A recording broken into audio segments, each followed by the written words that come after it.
ഞാൻ ഡാനിയലച്ചൻ. പ്രിയമുള്ളവരെ, നിങ്ങൾ കേട്ടുകൊണ്ടിരിക്കുന്നത് എൻകൗണ്ടർ ബൈബിൾ സ്റ്റഡി. വായിൽ തേൻ പോലെ മധുരിക്കുന്നതും ഉദരത്തിൽ കയ്പായി മാറുന്നതുമാണ് വചനം. ദൂതൻ്റെ കയ്യിലിരിക്കുന്ന ചെറിയ ചുരുളിന് ബിബ്ലിയോൻ എന്ന വാക്കാണ് ഗ്രീക്കിൽ ഉപയോഗിച്ചിരിക്കുന്നത്, അതായത് ബൈബിൾ. ബൈബിൾ വായിൽ മധുരമായും ഉദരത്തിൽ കയ്പായി മാറുന്ന ചുരുളാണ്. വായിക്കുമ്പോൾ അത് മധുരതരമാണ്. എന്നാൽ ധ്യാനിച്ച് ജീവിതത്തിലേക്ക് പകർത്താൻ ശ്രമിക്കുമ്പോൾ അത് ക്ലേശകരമാണ്. ക്ലേശകരമായ ഒരു ജീവിത പരിവർത്തനത്തിന് ആഹ്വാനം ചെയ്യുന്ന തിരുവചനത്തിൻ്റെ ആത്മീയ വളർച്ചയുടെ സാധ്യതകൾ പ്രയോജനപ്പെടുത്താതെ അനുഗ്രഹങ്ങളാകുന്ന മധുരം മാത്രം കാക്ഷിക്കുന്നിടത്താണ് തിരുവചന വായനയും ധ്യാനവും നമ്മുടെ ജീവിതത്തെ സ്പർശിക്കാതെ പോകുന്നത്. വെളിപാട് പുസ്തകം, ബൈബിളിലെ അവസാനത്തെ പുസ്തകത്തിൻ്റെ വ്യാഖ്യാന പഠനത്തിലേക്ക് ഒരു ദിവസം കൂടി കടന്നു വരാൻ ദൈവം തരുന്ന കൃപയ്ക്കും അനുഗ്രഹത്തിനും നന്ദി പറഞ്ഞുകൊണ്ട്, നിങ്ങളെ ഏറ്റവും സ്നേഹത്തോടെ അഭിവാദനം ചെയ്തുകൊണ്ട് നമുക്ക് ഇന്നത്തെ എപ്പിസോഡ് ആരംഭിക്കാം. വെളിപാട് പുസ്തകത്തിൻ്റെ 10-ാമത്തെ അധ്യായം, ചുരുളേന്തിയ ദൂതൻ. വെളിപാട് അധ്യായം 10, വാക്യം 1. മേഘാവൃതനും ശക്തനുമായ വേറൊരു ദൂതൻ സ്വർഗത്തിൽ നിന്ന് ഇറങ്ങി വരുന്നത് ഞാൻ കണ്ടു. അവൻ്റെ ശിരസ്സിനു മീതെ മഴവില്ല്, മുഖം സൂര്യനെ പോലെ, പാദങ്ങൾ അഗ്നിസ്തംഭങ്ങൾ പോലെയും. അവൻ്റെ കയ്യിൽ നിവർത്തിയ ചെറിയൊരു ഗ്രന്ഥച്ചുരുൾ ഉണ്ടായിരുന്നു. അവൻ വലത്തുകാൽ കടലിലും ഇടത്തുകാൽ കരയിലും ഉറപ്പിച്ചു. സിംഹഗർജനം പോലെ ഭയങ്കര സ്വരത്തിൽ അവൻ വിളിച്ചു പറഞ്ഞു. അപ്പോൾ 7 ഇടിനാദങ്ങൾ ഉണ്ടായി. ആ 7 ഇടിനാദങ്ങൾ മുഴങ്ങിയപ്പോൾ ഞാൻ എഴുതാൻ തുടങ്ങി. അപ്പോൾ സ്വർഗത്തിൽ നിന്ന് ഒരു സ്വരം പറയുന്നത് കേട്ടു. ആ 7 ഇടിനാദങ്ങൾ പറഞ്ഞത്, മുദ്രിതമായിരിക്കട്ടെ, അത് രേഖപ്പെടുത്തരുത്.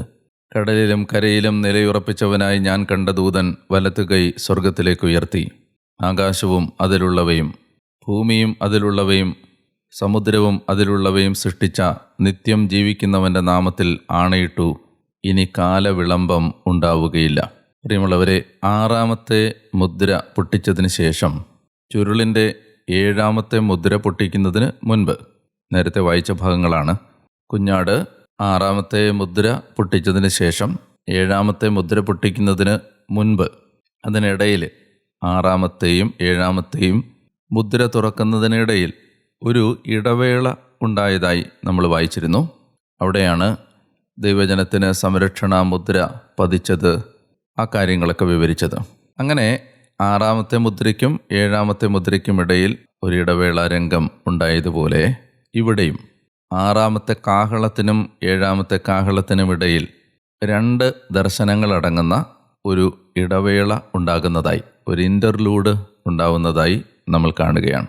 ശക്തനായ ഒരു ദൂതൻ 7 മുദ്രയും തുറക്കപ്പെട്ട, പൊട്ടിക്കപ്പെട്ട ഒരു ചുരുളുമായി ഇറങ്ങി വരുന്നതും യോഹന്നാനോട് ആ ചുരുൾ സ്വീകരിച്ച് പുതിയ പ്രവചനങ്ങൾ നടത്താൻ ആവശ്യപ്പെടുന്നതുമാണ് ഈ 10-ാം അധ്യായത്തിൻ്റെ പ്രമേയം.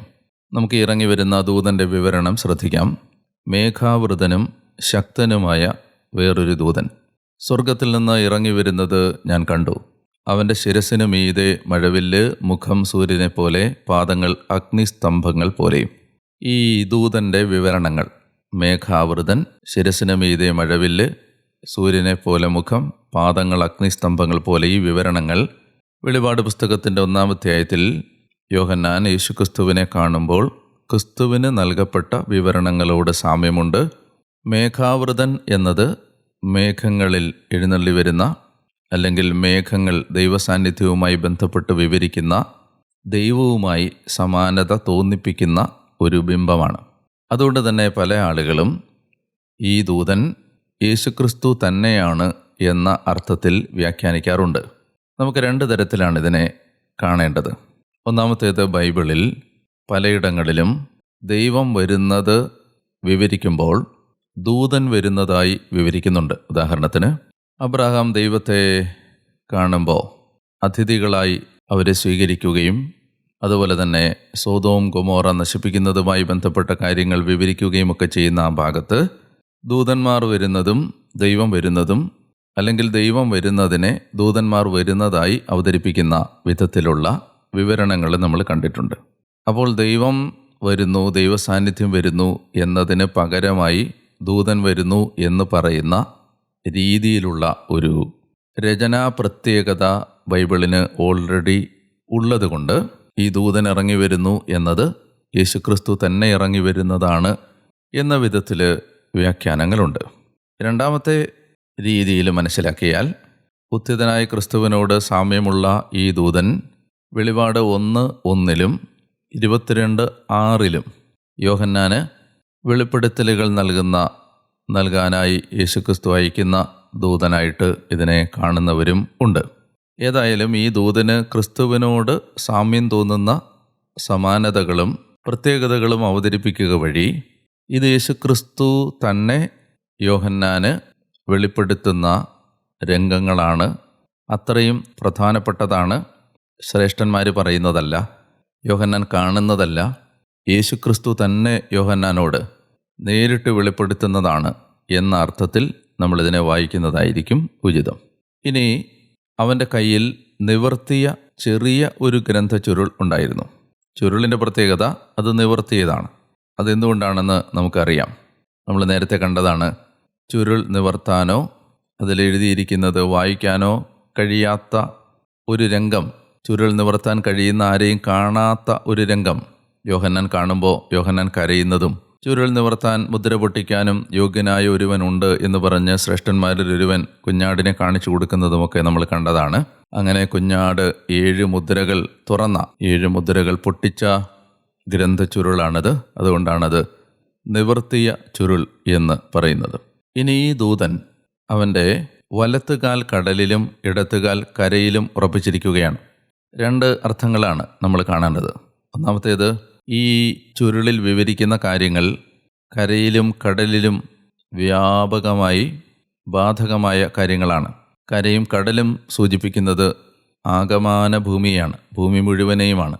അതുകൊണ്ട് ഭൂമിക്ക് മുഴുവൻ ബാധകമായ കാര്യങ്ങളാണ് ഇവ എന്ന അർത്ഥത്തിലാണ് കരയിലും കടലിലും കാലുറപ്പിച്ചിരിക്കുന്ന ദൂതനെ നമ്മൾ കാണേണ്ടത്.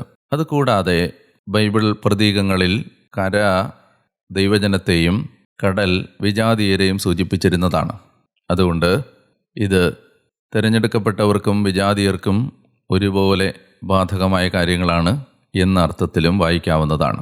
വെളിപാട് 10:3 സിംഹഗർജനം പോലെ ഭയങ്കര സ്വരത്തിൽ അവൻ വിളിച്ചു പറഞ്ഞു, അപ്പോൾ 7 ഇടിനാദങ്ങൾ മുഴങ്ങി.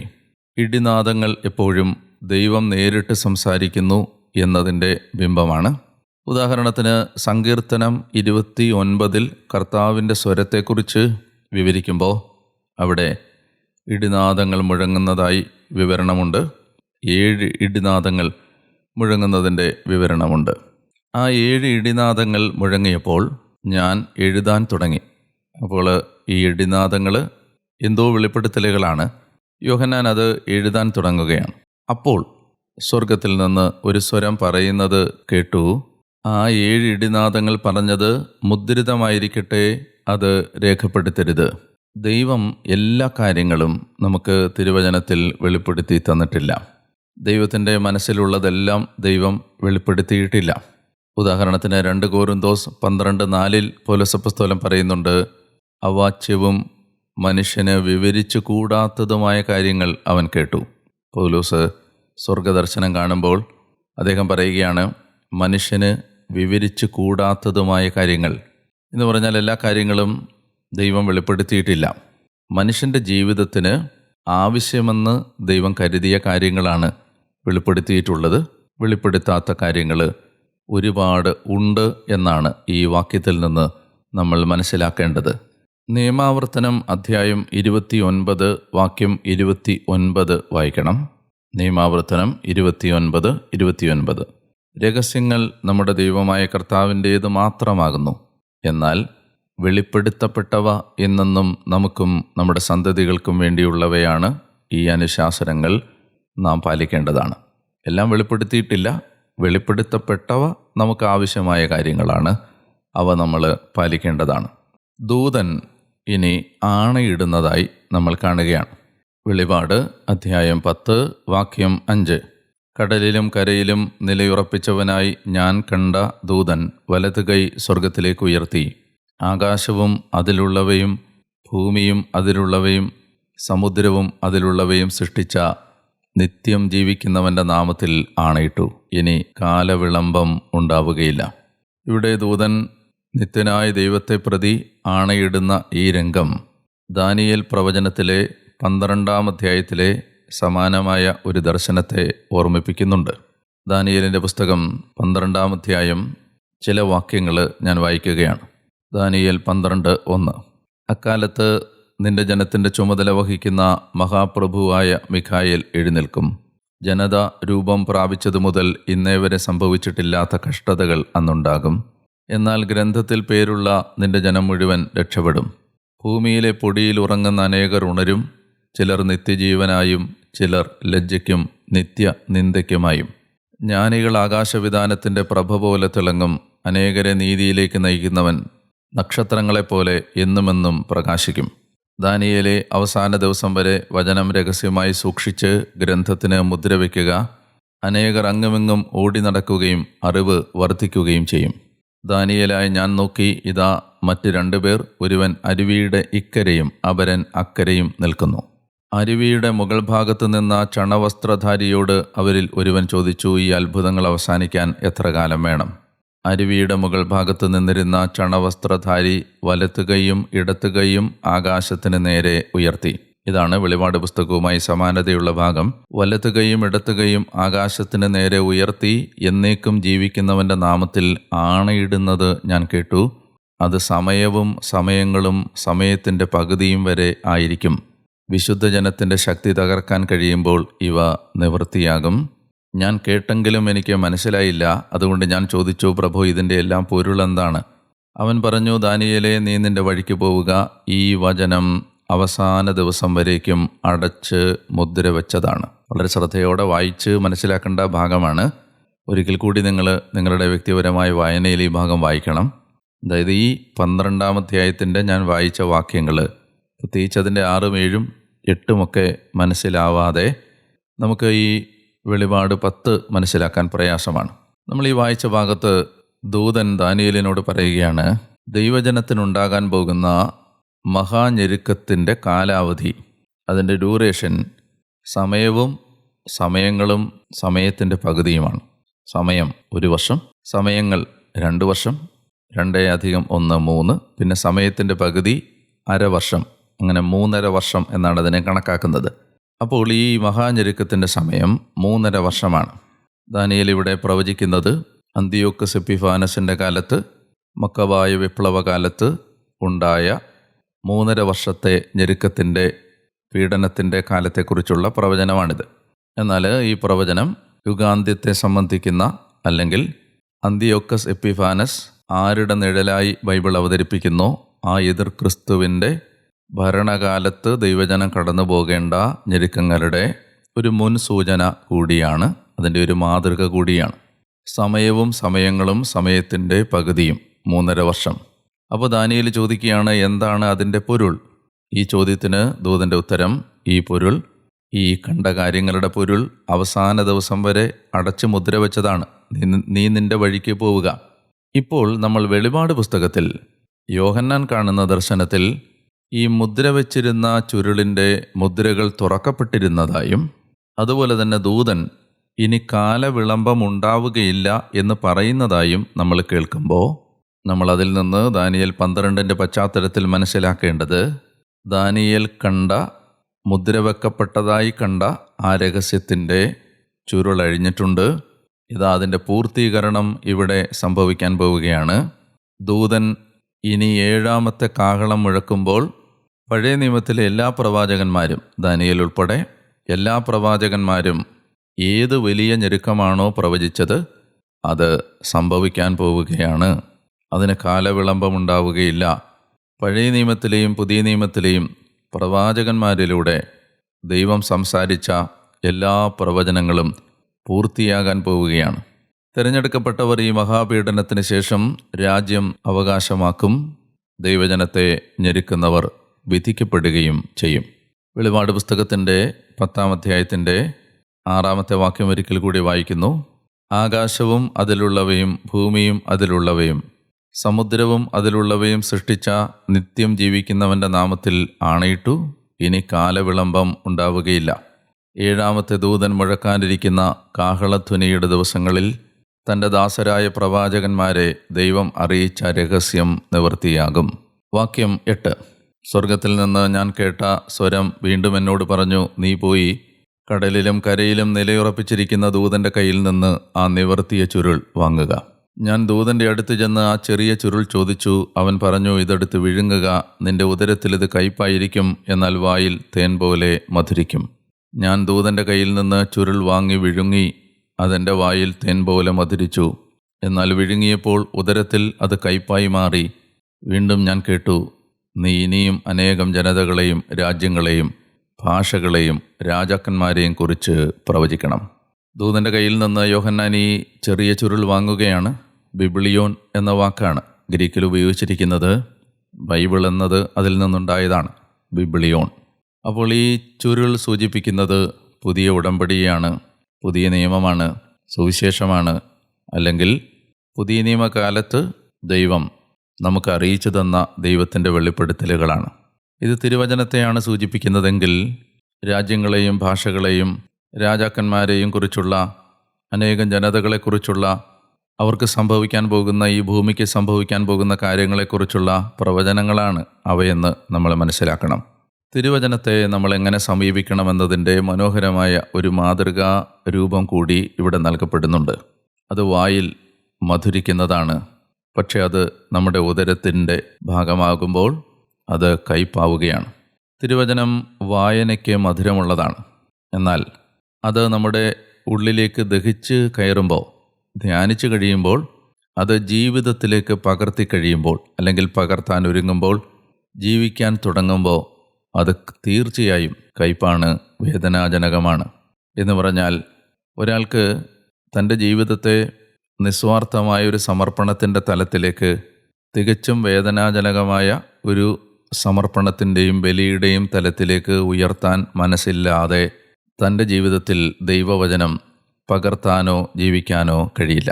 ഇന്ന് നമ്മുടെ എല്ലാം ജീവിതത്തിൽ ഈ വചനത്തിൻ്റെ വായിലെ മധുരിക്കുന്ന തലത്തെയാണ് നമ്മൾ സ്വീകരിക്കുന്നത്. അത് ജീവിതത്തിൽ പകർത്തുന്ന ആ വേദനാജനകമായ തലത്തെ അധികമാരും തേടുന്നേയില്ല. വചനത്തിൽ നിന്ന് ലഭിക്കുന്ന അനുഗ്രഹങ്ങൾ വചനം തരുന്ന ഈ മധുരമാണ്. വചനം എഴുതുമ്പോൾ, വചനം വായിക്കുമ്പോൾ, വചനം ആവർത്തിക്കുമ്പോഴൊക്കെ നമുക്ക് ലഭിക്കുന്ന അനുഗ്രഹങ്ങൾ ഈ വായിലെ മധുരമാണ്. എന്നാൽ യോഹന്നാനോട് പറയുന്നത് ഉദരത്തിൽ അത് കയ്പായി കൂടി മാറണം. തികച്ചും വേദനാജനകമായ ചില ദൈവികമായ തീരുമാനങ്ങൾ എടുക്കുന്നതിന് ഈ വചനം നമ്മെ സഹായിക്കണം. ചില ആത്മബലികളിലേക്ക് ഈ വചനം നമ്മെ നയിക്കണം. ദൈവവചനം നൽകുന്ന താക്കീതുകൾ നമ്മുടെ ജീവിതത്തിന് ശാസനകളായും തിരുത്തലുകളായും മാറണം. വചനം നമ്മെ ഹെബ്രായ ലേഖനം 4:12 പറയുന്നത് പോലെ, വചനം നമ്മെ ഒരു സർജിക്കൽ നൈഫ് വളരെ നേർത്ത വിധത്തിൽ മുറിച്ച് ഹൃദയത്തിൻ്റെയും ജഡത്തിൻ്റെയും ആത്മാവിൻ്റെയും ചിന്തകളെ വിവേചിച്ച് അറിയാൻ സഹായിച്ച് ആത്മാവിനെയും ജഡത്തെയും വേർതിരിക്കാൻ സഹായിക്കണം. ഇങ്ങനെ ആഴമായ ഒരു ശസ്ത്രക്രിയ ചെയ്യുന്നത് പോലെയുള്ള വിധത്തിൽ വചനം നമ്മളിൽ പ്രവർത്തിക്കാതിരുന്നാൽ അത് വായിലെ മധുരം മാത്രമായി അവശേഷിക്കും. അത് ദൈവവചനത്തിൻ്റെ ഉദ്ദേശ്യ ലക്ഷ്യങ്ങൾ നമ്മുടെ ജീവിതത്തിൽ നടക്കാതെ പോകുന്നതിന് ഇടയാവുകയും ചെയ്യും. അനുഗ്രഹീതമായൊരു ദിവസം നിങ്ങൾക്ക് ഉണ്ടാവട്ടെ എന്ന് ഞാൻ പ്രാർത്ഥിക്കുന്നു. വെളിപാട് പുസ്തകത്തിൻ്റെ ഏറ്റവും ഹാർഡായ ഭാഗത്തേക്ക് നമ്മൾ കടന്നിരിക്കുകയാണ്. ഇനിയും കൂടുതൽ ഗഹനമായ കാര്യങ്ങളാണ് വെളിപാട് പുസ്തകത്തിൽ കാത്തിരിക്കുന്നത്. ഹൃദയം ദൈവത്തിൻ്റെ ആത്മാവ് തുറക്കാൻ എഫെസോസ് 1:17 പ്രാർത്ഥന എപ്പോഴും ചൊല്ലണം. ജ്ഞാനത്തിൻ്റെയും വെളിപാടിൻ്റെയും ആത്മാവിനെ പ്രദാനം ചെയ്തുകൊണ്ട് അങ്ങയെക്കുറിച്ചുള്ള പൂർണ്ണമായ അറിവിലേക്ക് എന്നെ നയിക്കണമേ എന്ന് പ്രാർത്ഥിക്കണം. കർത്താവായ ദൈവം നിങ്ങളുടെ ഈ ദിവസത്തെ മനോഹരമായി നിങ്ങൾക്ക് ജീവിക്കാൻ ഇടയാക്കട്ടെ എന്ന് ഞാൻ പ്രാർത്ഥിക്കുന്നു. സങ്കടങ്ങളിലും ദുഃഖങ്ങളിലും കർത്താവ് നമ്മുടെ കൂടെയുണ്ട് എന്ന തിരിച്ചറിവോടെ മുന്നോട്ട് പോകാൻ നിങ്ങൾക്ക് ഇടയാവട്ടെ. എന്നെയും നിങ്ങളുടെ പ്രാർത്ഥനകളിൽ ഓർക്കണം. അടുത്ത ദിവസം വീണ്ടും ഈ എപ്പിസോഡുമായി നിങ്ങളുടെ അടുത്തേക്ക് എത്തും വരെ മറക്കരുത്. ഞാൻ ഡാനിയൽ അച്ഛൻ, ഞാൻ നിങ്ങൾക്ക് വേണ്ടി പ്രാർത്ഥിച്ചുകൊണ്ടേയിരിക്കുന്നു. ദൈവം അനുഗ്രഹിക്കട്ടെ.